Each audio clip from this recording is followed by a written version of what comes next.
ہوں خواجہ آفتاب حسن، اور آج ہم پاکستان فلم انڈسٹری کی ایک ایسی لیجنڈری شخصیت کے ساتھ ان کے گھر پر موجود ہیں، اگر کہا جائے کہ جنہوں نے پشتو فلم کو ایک شناخت دی بے جانا ہوگا، اور میری مراد محترمہ صابرہ سلطانہ صاحبہ سے ہے۔ السلام علیکم میم، کیسی ہیں آپ؟ ٹھیک ہے جی، اللہ کا شکر۔ آپ کا بہت شکریہ کہ آپ نے وقت دیا ہمیں۔ اچھا، یہ مطلب ہم اپنے ویورز کو یہ دکھائیں گے بھی کہ آپ جس طرح زندگی گزار رہی ہیں، تو میم آپ کو کیا لگتا ہے کہ اس صورتحال میں یہ کوئی ایک آرٹسٹ کے حوالے سے دیکھا جائے تو یہ کوئی مطلب بہت اس کو آسان زندگی نہیں کہا جا سکتا، تو آپ کو کیا لگتا ہے کہ اس کی کیا وجہ کیا بنی کہ آپ جو ہے ایک ایسی آرٹسٹ جو پشتو فلم کی شناخت ہے، جو 71 میں کیریئر کا آغاز کرتی ہے اور ایک ایسی فلم سے آغاز کرتی ہے جس کی اپنی ایک حیثیت ہے، عجب خان آفریدی کی جس فلم کا نام تھا، تو تھوڑا سا ہمارے ویورز کو بتائیے گا ذرا۔ بسم اللہ الرحمن الرحیم۔ مقدس مہینہ ہے رمضان کا، اور میں اپنے دیکھنے والوں کو سلام پیش کرتی ہوں۔ اللہ تعالیٰ کی رحمتیں رہیں سب پہ، آپ جو دیکھ رہے ہیں۔ زندگی دشوار یا مشکل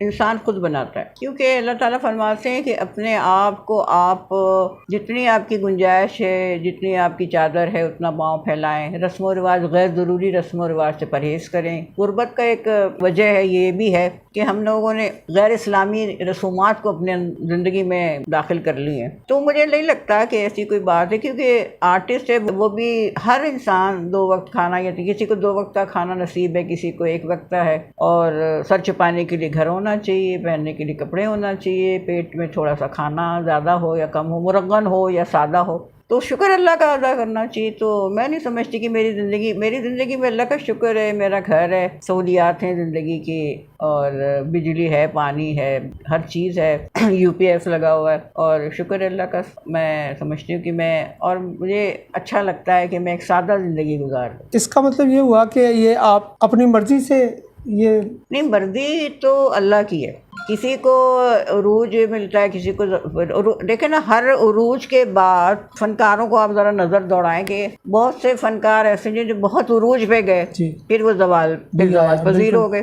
زوال پذیر ہوئے تو کچھ نے اپنے دل کو لگا لیا کہ ہمارے اتنا عروج تھا، اور اب ہم اس کی سب سے بڑی مثال ہے، ایسا غم لگایا ہے کہ اللہ کو پیارے ہو گئے۔ پھر اور بھی کچھ فنکار ہیں جو رونا روتے تھے کہ یہ اتنا ہمارے پاس تھا، کچھ کے پاس بہت پیسہ بھی ہے، بڑا کچھ ہے، لیکن بیماریاں ایسی لگ گئی ہیں، لقوا ہو گیا، فالج ہو گیا، اللہ تعالیٰ ان کو صحت عطا فرمائے، آمین۔ مقصد یہ ہے کہ آپ یہ دیکھیں کہ آپ کی زندگی میں ہے کیا اس وقت۔ اگر نہیں تھا تو کیا نہیں تھا بھائی؟ اچھا، گاڑی ہی تھی، اب گاڑی نہیں ہے تو آپ رکشہ ٹیکسی میں سفر کر لیں۔ اگر آپ کے پاس اور کوئی ایسی چیزیں نہیں ہیں جسے ہم سہولیات کہہ لیں، سہولیات بھی نہیں کہہ سکتے بلکہ آرائش کہہ لیں، زندگی کی آسائش کہہ لیں، تو اس میں یہ کہ نوکر چاکر اگر آپ کے پاس نہیں تو آپ گھر کا کام خود کر لیں۔ ویسے بھی آپ اگر کام کرتے ہیں تو آپ کی صحت اچھی رہتی۔ اب میں نے دیکھا کچھ لوگ بوڑھے ہو جاتے ہیں تو وہ کہتے ہیں کہ اب چھوٹے کام کریں، ہم بیٹھے رہیں، وہ کیا ہے پھر پیٹ کا مسئلہ، گیس کا مسئلہ، موٹاپا،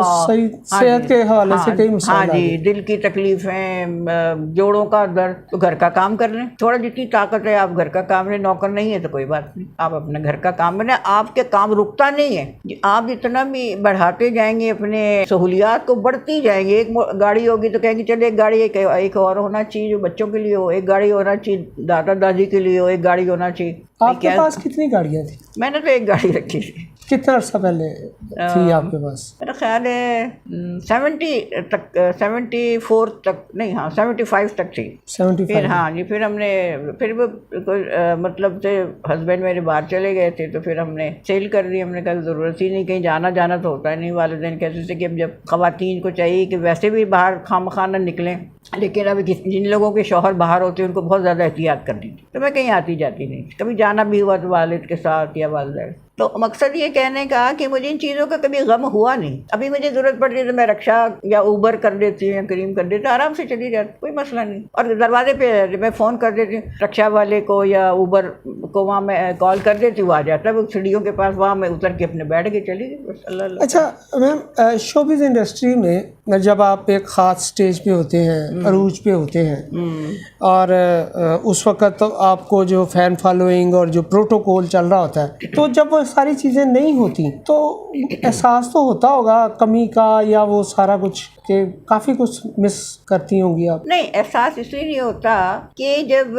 فنکار بوڑھے ہو جاتے ہیں، جوان جو ہوتے جب جوانی رہتی ہے، بحیثیت ہیروئن یا بحیثیت ہیرو آتے رہتے ہیں جو فنکار ہمارے، تو اس وقت پروٹوکول جو ملتا ہے وہ اور طرح کا ہوتا ہے کہ عشاق ہیں، خط آ رہے ہیں، فینس کے آ رہے ہیں، اظہار عشق ہو رہا ہے تو یہ ساری چیزیں تو اس میں بڑا انجوائے کرتے ہیں جی۔ اس کے بعد جب جیسے جیسے عمر ڈھلتی جاتی تو وہ سارا وہ خود بھی بیچارے بوڑھے ہو جاتے ہوں گے آپ کو بھی خطوط آتے تھے؟ بہت زیادہ خون سے لکھے ہوئے خطوط آتے تھے، اور بڑی تعریفیں جی، ملکہ حسن ہے آپ، اور ہم کب دیدار کریں گے، یہ ہے وہ۔ میں نے کبھی جواب دیا اچھا بھائی شکریہ آپ کا، جواب میں دے دی تھی، قدر کرتی تھی۔ اچھا، آپ باقاعدہ خطوں کے جواب دیتی رہی ہیں؟ خطوں کے جواب، اور وہ کہتے تھے کہ ہمیں کوئی آرٹسٹ ہمارے خطوں کے جواب نہیں دیتا سوائے، بلکہ آرٹسٹ تو شاید پڑھتے بھی بہت کم ہوں گے۔ جی، تو آپ رپلائی بھی کرتی رہی؟ ہاں، رپلائی میں کرتی تھی، تو بڑا میں نے کہا اچھا اللہ کا شکر ہے کہ بھئی یہ ہے میرے فینز ہیں تو ان کی قدر کرنی چاہیے، تو میں بڑی مطلب ان کو خطوں کے جواب بھی دیتی تھی۔ تو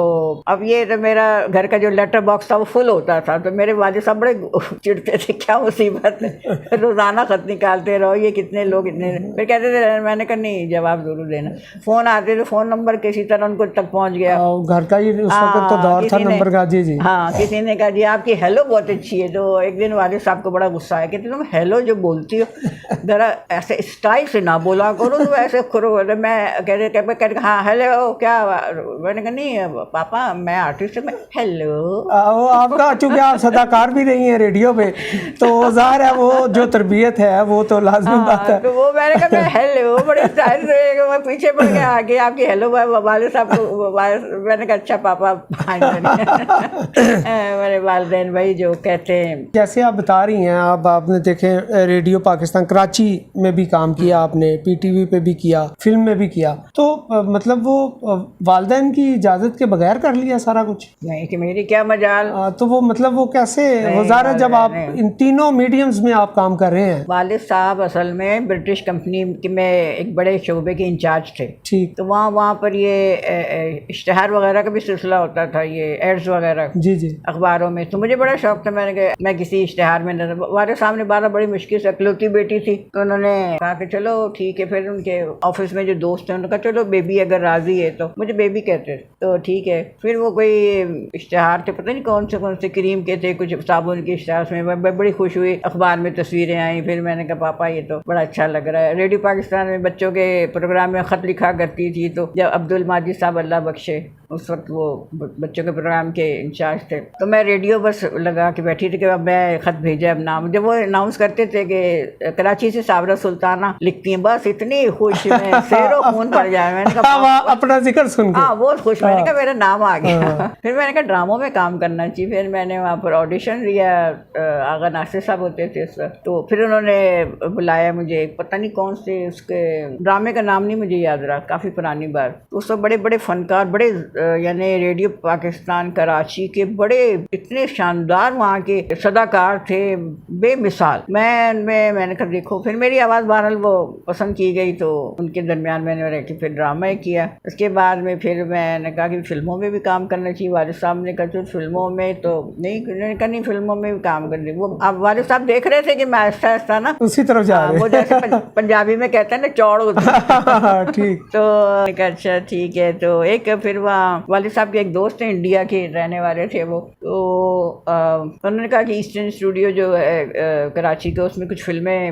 بن رہی تھی، اس وقت کافی بن رہی تھی، اس وقت کراچی میں فلم انڈسٹری تھی، ابھی تو ختم ہو گئی کب کی، تو وہاں پر پھر انہوں نے کہا کہ اچھا ٹھیک ہے کرو بھائی کام کرو۔ پھر ایک فلم تھی انصاف، سب سے پہلے وہ میں نے انصاف فلم میں کام کیا، اس میں نیلو باجی اور کمال صاحب جو تھے، ان کا فرسٹ پیئر تھا، میرا سیکنڈ پیئر تھا، تو اس میں میں بڑی خوش ہوئی تھی، پھر بس خواب دیکھتی رہتی تھی کہ اب فلم چلے گی، میرا نام آئے گا، اخباروں میں تصویریں آئیں گی، پوسٹر لگیں گے، بس وہ تصور کرتی رہتی۔ پھر اس کے بعد آفر آئی، پھر ایک فلم تھی چھوٹی بہن، وہ رانی اور میں تھے، اور ایک تھی تم نہ مانو، اس میں بہار باجی اور حبیب صاحب اللہ بخشے، تو وہ سیکنڈ پیئر میں تھے۔ وہ ان کے جو پروڈیوسر صاحب تھے، ان کے بیٹا جو تھا وہ اس کو بس بطور ہیرو لانچ کرنا چاہ رہے، تو انہوں نے پھر ان کے ساتھ میرا جوڑا بنایا، تو وہ ہو گیا. پھر شباب کرانوی صاحب کو نئی ہیروئن کی ضرورت تھی، یعنی اپنی فلم میں وہ نئی لڑکی متعارف کرانا چاہ رہے تھے. انہوں نے دیکھا جب وہ یہ فلمیں دیکھی تو انہوں نے پھر کانٹیکٹ کیا یہاں کراچی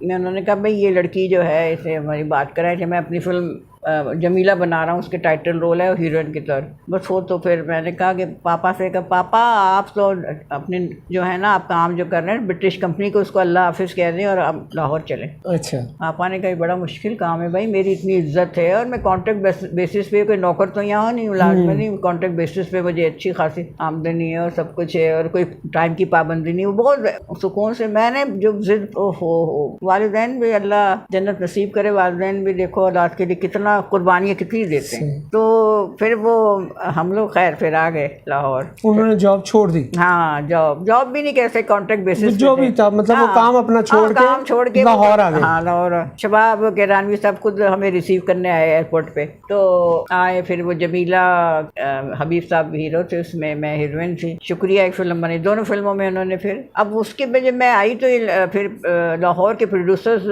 جو تھے انہوں نے کہا یہ نئی لڑکی آئی، انہوں نے کہا ہم بھی فلم میں، لیکن معاہدہ ہمارا تھا دو فلم، ہاں جی 2 فلموں سے پہلے نہیں کریں گے. ٹھیک. پھر ایسا ہی ہوا کہ 2 فلمیں سے جب فارغ ہوئی تو پھر کافی فلمیں برما روڈ اور تاج محل پتہ نہیں کافی فلمیں پھر میں نے کی. تو کافی دونوں فلمیں بڑی کامیاب رہیں، جمیلہ اور شکریہ بڑی کامیاب فلمیں رہیں. اچھا آپ مطلب یہ پاکستان فلم انڈسٹری کا وہ دور ہے جس میں سبجیکٹ، میوزک اور دیگر تمام جو لوازمات تھے فلم پہ اس پہ توجہ دی جاتی تھی، اور جو ان پہ توجہ ہٹی تو فلم انڈسٹری بھی زوال پذیر ہوتی رہی. آپ کو اپنے اس دور میں جو آپ مختلف آرٹسٹوں کے ساتھ بھی آپ کا پیار رہا، تو آپ نے کس آرٹسٹ کو سمجھا کہ یہ سب سے عمدہ اداکاری میں بھی ہے اور رکھ رکھاؤ میں بھی ہے؟ اور ظاہر ہے آپ چونکہ خود بنگش پٹھان ہیں تو مطلب ایک ہر مکتبہ فکر کا اپنا ایک سوچ بھی ہوتی ہے، اس کے مطابق کون سا بندہ آپ کو لگا کہ یہ بندہ بڑا؟ نہیں جہاں تک تو اداکاری کے حوالے سے اگر میں بات کروں گی، اداکار ہمارے ماشاء اللہ فنکار ہمارے کسی بھی میڈیا سے، چاہے وہ اسٹیج کے ہوں، چاہے فلم کے ہوں، چاہے ٹی وی کے ہوں، ہمارے فنکار ماشاءاللہ بے مثال ہیں. جتنے بھی ہمارے ہیں مطلب سپر اسٹار سے لے کے بی کلاس تک، ہم اپنے دوسرے ملک کے فنکاروں سے بھی مقابلہ کر سکتے ہیں. اس کی تو کوئی بات نہیں، سب بہت اچھے تھے. خوبصورتی کا جہاں تک تعلق ہے، ہمارے دور میں اتنا اچھا میک اپ نہیں ہوتا تھا. ہماری اپنی شکل صورت جو تھی، تھوڑا بہت میک اپ بس. لیکن یہ کہ آج کل کا میک اپ تو اس طرح ہے کہ آپ جیسے انڈیا کی آرٹسٹ ہیں، اگر آپ بغیر میک اپ کے دیکھ رہے ہیں شکلیں بدل جاتی ہیں. بالکل ایسے دیکھ کے یقین نہیں آتا کہ یہ سپر اسٹار ہے، یہ فلاں ہے. تو اس وقت ہلکا پھلکا میک اپ، لیکن ہماری خوبصورتی اپنی تھی. بالکل. تو خوبصورتی کے مقابلہ بر کیا جائے تو انڈیا کے آرٹسٹ سے کہیں زیادہ خوبصورت ہم لوگوں کے اداکار، چاہے وہ ہیروز ہوں، چاہے ہیروئنز ہوں، چاہے خواتین ہوں، چاہے مرد حضرات ہوں. تو اس میں تو ہمیں فخر ہے. اور فلم جو تھی اس میں ہوم ورک بڑا ہوتا تھا. ایک اسٹوری پہ، کہانی پہ بڑے دنوں تک بیٹھتے تھے کہ اس کی نوک پلک سنوارنا، بھئی یہ شارٹ ڈویژن کرتے تھے کہ بھئی اس طرح، یعنی یہاں تک یہ ہوتا تھا کہ کیمرہ کہتے کہ کیمرہ پوزیشن کیا ہوگی، یہ ہوگی، یعنی پورا مکمل. بس سیٹ پہ پہنچے اور شوٹنگ شروع ہو گئی. اب تو یہ افراد پھر ہوم ورک کر کے پھر بالکل ٹھیک. تو فلمیں بڑی اچھی اور بڑی اچھی فلمیں بنی ہیں، بڑی فیملی ڈرامہ. آج کل کی طرح وہ نہیں تھا، گلیمر پہ ساری توجہ گلیمر پہ تھے، ڈریس اور وہ سارا. وہ انڈیا کی کچھ نقل میں لوگ نکل کے، سب کی تو بات نہیں کر رہے، کچھ لوگ انڈیا کی نقل میں گئے تو بھئی مختصر لباس ہونا چاہیے اور جسم کی نمائش زیادہ ہونا چاہیے، ڈانس میں ایکشن، یہ وہ سارا کچھ. لیکن میرے دور میں اچھی فلمیں، سپر ہٹ فلمیں بنی، اس میں کوئی ایسی بات نہیں تھی، نہ بے حیائی تھی، نہ کوئی جسم کی نمائش تھی. ہاں رول کے حساب سے اگر کوئی ضرورت پیش آئے کہ جیسے اب کوئی کرسچن ہے بتایا کسی کو، اب وہ ظاہر شلوار قمیض تو نہیں پہنے گی، بالکل ظاہر ہے اس کے مطابق ڈریس ہوگا. اب مثال کے طور پہ ایک فلم تھی، اس میں پولینڈ کی شہزادی بنی تھی، اب اس میں ظاہر ڈریس ایسے لمبا تھا ڈریس، اس میں دوپٹہ وغیرہ نہیں تھا. پھر ایک فلم بنی تھی عادل، وہ اس میں کافر بتایا تھا کہ بعد میں مسلمان، اس میں بھی ڈریس اسی طرح کا تھا. لیکن اب چادر لپیٹ کے بیٹھے رہتے، جب شارٹ ہوتا تھا تو پھر چادر ہٹا کے پھر شارٹ دیا پھر. لیکن یہ کہ ظاہر شرم تو محسوس ہوتی تھی، لیکن وہ رول اب کردار ہی ایسا تھا. پھر جب میں مسلمان ہو جاتی ہوں، یعنی اس میں فلم بنایا تو پھر وہ اچھا ڈریس، لمبا ڈریس، سارا اپنا. اچھا مطلب آپ کو ظاہر ہے ریڈیو کا ایکسپیرینس تھا اور فلم میں کام کرنا نسبتاً آسان ہوگا، لیکن فلم کی جو ضرورت تھی رقص، وہ آپ نے سیکھا یا وہ بس کام کے دوران ہی جتنا کچھ؟ یہ اصل میں سمجھتی تھی مجھ میں کچھ خدا داد صلاحیت تھی. اچھا. کیونکہ بچپن میں نا جب کوئی آواز آتی تھی نا گانے کی تو میں خود بخود ہلنا جلنا شروع کر گئی. صحیح. پھر وہ ہمارے گھر میں وہ گراما فون, کبھی کبھی گھر میں کوئی گانا وانا یا ریکارڈ لگا لیا تو وہ. پھر ایک دفعہ رات کو میں سوتی نہیں تھی جلدی, تو والدین نے ایک دفعہ ایسے ہی تجربے کے طور پہ وہ گانا کوئی ریکارڈ لگایا, تو گانا جب بجا تو میں سو گئی. اچھا. تو والدین کہنے کہ بھائی یہ اچھا طریقہ ہے, ریکارڈ لگا دو, بیبی سو گئی. وہ پھر میں جب بڑی زمانے کے جو گانے تھے, تو جب وہ ریڈیو سے کہیں سے آواز آتی ہے, ہمارے گھر میں ریڈیو سے یا کیسی تھی, تو میں ہلنا جلنا شروع کر دی. وہ ریدم سینس مجھے قدرتی ہے, میں نے سیکھا نہیں بالکل بھی, لیکن قدرتی طور. ابھی بھی میں اتنی عمر ہے میری, لیکن میں جب کوئی گانا بجتا ہے تو میں قدرتی طور پہ میرے یہ آج کل جو ایکشن ہے ڈانس کے, ابھی اتنی زیادہ تیزی سے تو خیر میں نہیں کر سکتی, لیکن اپنی کبھی کوئی برتھ ڈے پارٹی ہوگی تو اس میں, جب مہندی ہوگی تو اس میں سب آنٹی ڈانس کریں, آنٹی ڈانس کریں, فیملی فنکشنز میں. Family function. اب میں کہہ رہی ہوں بھائی میرے پاؤں میں تکلیف ہے, میں لیکن وہ کر لیتی ہوں. صحیح. لیکن سیکھا نہیں میں نے. ویسے ہی گلوکاری بھی ہے, گانا بھی میں گا لیتی ہوں. مہندی حسن صاحب نے کہ جب کراچی میں تھے تو انہوں نے کہا کہ سنا تھا کہ آپ گانے کا شوق رکھتی ہیں. میں نے کہا ہاں. انہوں نے کہا اچھا. میں پھر میرے والد کہنے لگے اچھا اگر آپ گانا سن لیں, اگر آپ سمجھتے تو ان کو سکھا دیں. مہندی حسن صاحب مجھے سکھانے پھر آتے رہے اچھا گھر پہ. ہاں, تو کہہ رہے تھے کہ بڑی اچھی آپ کی آواز ہے, تو آپ اداکاری کے لائن میں کیوں, آپ گلوکار بنے, گلوکارہ بنے. میں نے کہا اچھا. پھر تو لیکن خیر وہ پھر وہ چلے گئے, لاہور آ گئے. کتنا عرصہ سیکھا آپ نے ان سے؟ خیر مہینہ ڈیڑھ اچھا. مہینے. تو اس سے کچھ بہتری آئی آپ کی؟ ہاں, تو پھر وہ گانا میں گا لیتی تھی, لیکن اس کے لیے ریاض کی ضرورت ہوتی, پریکٹس. وہ بہت اونچی آواز میں سارے گاما پاتھری سانے داپا باگر ایسا, وہ اس طرح بولتے بولتے گلا خوش کر سارے گاما سارے گاما, اور پھر اونچی آواز, پھر نیچی آواز. تو میں نے کہا چلو پھر, لیکن اداکاری کے پھر مہندی حسن صاحب جب ملتے تھے کہتے ہیں بھائی بڑے افسوس کی بات کہ اچھی آواز سے محروم ہو گیا, آپ سیکھ لیتی تو بہت اچھی گلوکارہ بنتی. کیونکہ گلوکارہ کی لائف تھوڑی زیادہ پروفیشنل لائف تھوڑی زیادہ ہوتی ہے. میں کہا بس اب قسمت کی بات ہے. تو ابھی بھی گاتی ہیں فیملی فنکشنز میں؟ نہیں, اب تو میں گاتی نہیں. فیملی فنکشن میں تو یہ ہوتا ہے کہ بس یہ لڑکیاں ڈانس ڈیک لگا کے ڈانس کر لیا مہندی فنکشن میں. اس میں آپ تو وہ گھروں میں مہندیوں پہ گانا بھی نہیں, وہ صرف ڈیک ہی چلتا ہے, ڈی جے چلتا ہے. وہ جو بیچارے خواجہ سرا جو وہ اپنا سازندے لے کے آتے تھے, ڈھولک وغیرہ, وہ بھی بیچارے اب کہتے ہیں کہ اب ہم تو ڈیک پہ ہم بھی کرنے لگے ڈانس. جو ہمارے کلچر کا حصہ تھی چیزیں اب وہ نہیں رہی. تو یہ بس حالات بدلتے رہتے ہیں جیسے جیسے مطلب وقت گزر رہا ہے, جیسے جیسے تا قیامت یہ پتہ نہیں کیا کیا تبدیلیاں آنی, اللہ جانے. اچھا صبرا صاحبہ, آپ کی ایج کی آرٹسٹ ابھی بھی ٹی وی ڈراموں میں کام کر رہی ہیں, ابھی بھی صداکاری بھی چل رہی ہے ان کی, تو آپ نے خود کو کیوں دور کر لیا ان سب چیزوں؟ نہیں تو آپ کو پتہ ہے لاہور میں تو ڈرامہ نہیں ریکارڈ ہوتے, وہ تو کافی عرصہ ہی ہو گیا. جی. تو کراچی میں شفٹ ہو گئے, اب کراچی میں بنتے ڈرامے, تو میں تو وہاں نہیں جا سکتی. اب میرا تو اپنا یہاں سب کچھ ہے, گھر ہے, بچے ہیں. بچے کتنے ہیں ماشاء اللہ؟ بچے ماشاء اللہ میرے بچے نہیں, میرے نواسے. میری ایک ہی بیٹی ہے, اس کے ماشاء اللہ 4 بیٹے ہیں. اچھا. تو مطلب آپ خود بھی اکلوتی ہیں اور آگے سے آپ کی بیٹی اچھا اکلوتی, تاریخ اپنے آپ کو دہراتی ہے. صحیح. تو ابھی انٹرویو میں میرے مطلب نواسوں کا بھی ذکر آیا ہے ابھی یوٹیوب پہ. اچھا.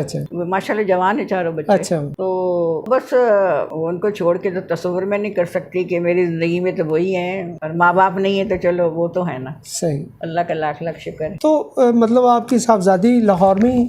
وہ تو رہتی ماشاء اللہ. ٹھیک. نہیں تو مطلب عموماً یہ ہوتا ہے کہ مائیں بیٹیوں کے بہت زیادہ قریب ہوتی ہیں, اور وہ بڑھاپے میں وہ, بلکہ یہ کہا بھی جاتا ہے کہ بیٹی اپنی ماں باپ کو زیادہ سنبھالتی ہے بیٹے کی نسبت. تو آپ اس کے باوجود تنہا یا اکیلے رہنا پسند کرتی ہیں, اس کی وجہ؟ نہیں, اصل میں مسئلہ یہ کہ وہ میری طرف آ کے رہ نہیں سکتی, کیونکہ پھر بچے وہاں پر گھر کون سنبھالے گا بچے. ظاہر بیٹی تو, اس کی بیٹی تو کوئی نہیں ہے, میری نواسی کوئی نہیں ہے. ٹھیک. تو ظاہر پھر اس کو کام اپنے گھر کا کام خود کرنا پڑتا ہے سارا کچھ. تو وہ پھر آتی ہے ملنے کے لیے, کبھی کبھی بہت دور رہتی ہے, کبھی کبھی میں بھی چلی جاتی ہوں, لیکن فون پہ رابطہ رہتا ہے. صحیح. تو اچھے مطلب. اچھا مجھے یہ بتائیے گا کہ ایک آرٹسٹ جب کام نہیں ہوتا اس کے پاس, اور وہ ایسی صورتحال سے دوچار ہوتا ہے کہ اس کے لیے